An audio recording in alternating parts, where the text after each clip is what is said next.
Vamos con la primera de todas, que es la conciencia fonética. Vale, ¿qué es la conciencia fonética?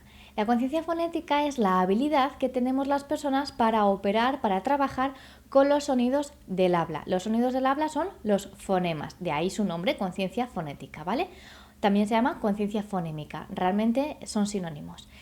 Entonces, lo que hacemos es ser capaces de identificar cada sonido que compone nuestro lenguaje, nuestro idioma, y descomponerlo al sonido más pequeñito, ¿vale? Por ejemplo, si tenemos una palabra, me voy a inventar la palabra mesa. La palabra mesa tiene 4 sonidos: m, e, s, a. Entonces, la conciencia fonémica es que yo sea capaz de descomponer esa palabra en los sonidos más pequeños que la componen y además que pueda operar con cada sonido de manera individual. La palabra mesa, como decíamos, tiene 4 sonidos. El primero de ellos es m, ¿vale? Que corresponde a la grafía M. Pero realmente ahora mismo la letra la vamos a dejar a un lado. Vamos a fijarnos solamente en el sonido.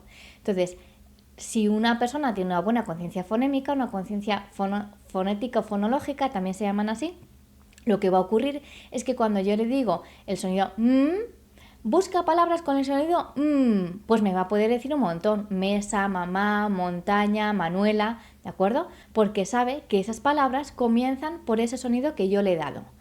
Entonces, es súper importante trabajar muy bien este punto, la conciencia fonémica o conciencia fonológica, conciencia fonética, ¿de acuerdo? Lo encontramos con esos 3 nombres diferentes, pero al final realmente todos son prácticamente sinónimos. Y es importante que esto esté bien machacado, bien trabajado y que los niños sean capaces de operar con todos los sonidos de nuestro idioma de manera individual para luego realmente adquirir la lectura. Porque lo que vamos a hacer es, cuando queramos que lean, asociar ese sonido a una grafía, a una letra en concreto. Es decir, asociar el sonido con la grafía, con la letra M. Yo siempre le digo a los niños, para que lo entiendan, que las letras es como el nombre de la persona, ¿de acuerdo? La letra M, pues es como mi nombre, que yo me llamo Ana. Y luego el fonema, el sonido que realiza, es como su voz.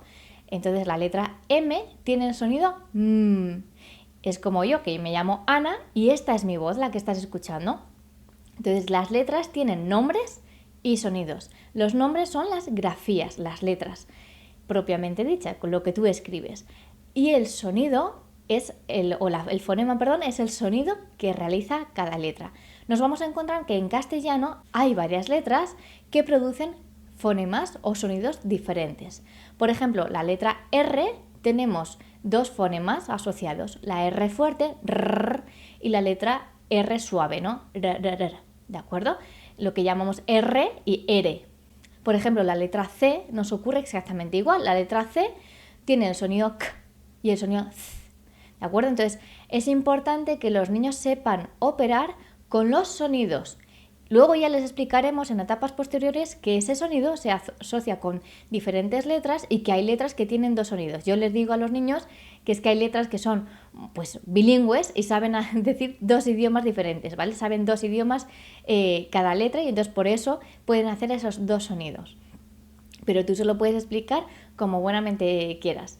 Lo que sí que es importante es que sepas trabajar con tu hijo o con tu hija la conciencia fonética. ¿Por qué me estoy parando tanto en esta conciencia? Bueno, porque hay muchísimos estudios que nos avalan que la conciencia fonética o fonémica o fonológica, como lo quieras llamar, es la base de la lectura y la escritura. Y es el predictor que nos va a poner en camino o a dar la pista de si un niño o una niña tiene dificultades en la lectura que puedan derivar, digamos, en un trastorno de aprendizaje específico de lectura o un trastorno específico de aprendizaje de la escritura, lo que llamaríamos una dislexia o una disgrafía, ¿de acuerdo? Entonces, es muy importante trabajar bien este punto porque ahí es donde nos vamos a dar cuenta si el niño o la niña tiene dificultades en esta conciencia fonética, fonológica, fonémica. Si existen dificultades aquí, nos van a dar la pista de que probablemente el peque va a tener un trastorno de aprendizaje y por lo tanto lo que tendremos que hacer que es pues trabajar a tope esta conciencia, hacer muchísimos juegos, porque además lo bueno es que esta conciencia se trabaja muchísimo y se trabaja muy bien a base de juegos, entonces es muy divertido de trabajar. Y lo que tenemos que hacer es potenciar mucho esta conciencia fonética para que si efectivamente va a haber un trastorno de aprendizaje en un futuro, sea lo más leve posible, o por lo menos que haya adquirido las mejores estrategias y las mejores herramientas para que las dificultades no sean apenas visibles y no pues le entorpezcan el aprendizaje de las materias, ¿de acuerdo? Entonces es muy importante esta conciencia fonética, hay que trabajarla muchísimo y hay que jugar mucho con ella. Y no es necesario que el niño o la niña haya aprendido a leer y a escribir todavía, porque realmente digo es el previo. Esto es lo que nos va a dar la pista. Esto sí que hay que trabajarlo mucho en la etapa de los 2 a los 4 o 5 años. Esto hay que trabajarlo muchísimo, muchísimo, porque va a ser la base luego de la lectura real. ¿De acuerdo? Así que aquí os voy a ir dejando varias actividades de la conciencia fonética en módulos posteriores, ¿de acuerdo? Porque este módulo es el módulo de presentación, pero en módulos posteriores sí que vas a tener un montón de actividades que vayan trabajando esta conciencia, muchos juegos para poder ir trabajando esta conciencia fonética y que tu hijo o tu hija, si tiene dificultades en el aprendizaje de la lectura o la escritura, pues digamos que se evidencien menos y sobre todo si va a tener un trastorno de aprendizaje, pues que puedas darte cuenta en etapas previas, en los 3-4 años, y estés en la pista de que algo puede ocurrir para que cuando ya empiece de manera más seria en el cole a aprender a leer y a escribir, pues le puedas ayudar desde casa con las actividades que te voy a ir dejando aquí.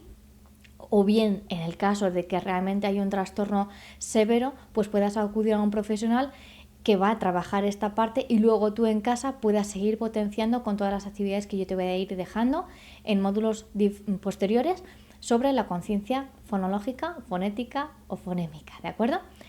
Así que acuérdate, la conciencia fonológica es el mayor predictor de trastornos de aprendizaje, por lo tanto es muy importante para aprender a leer y a escribir que esto esté muy machacado, muy trabajado y muy jugado sobre todo.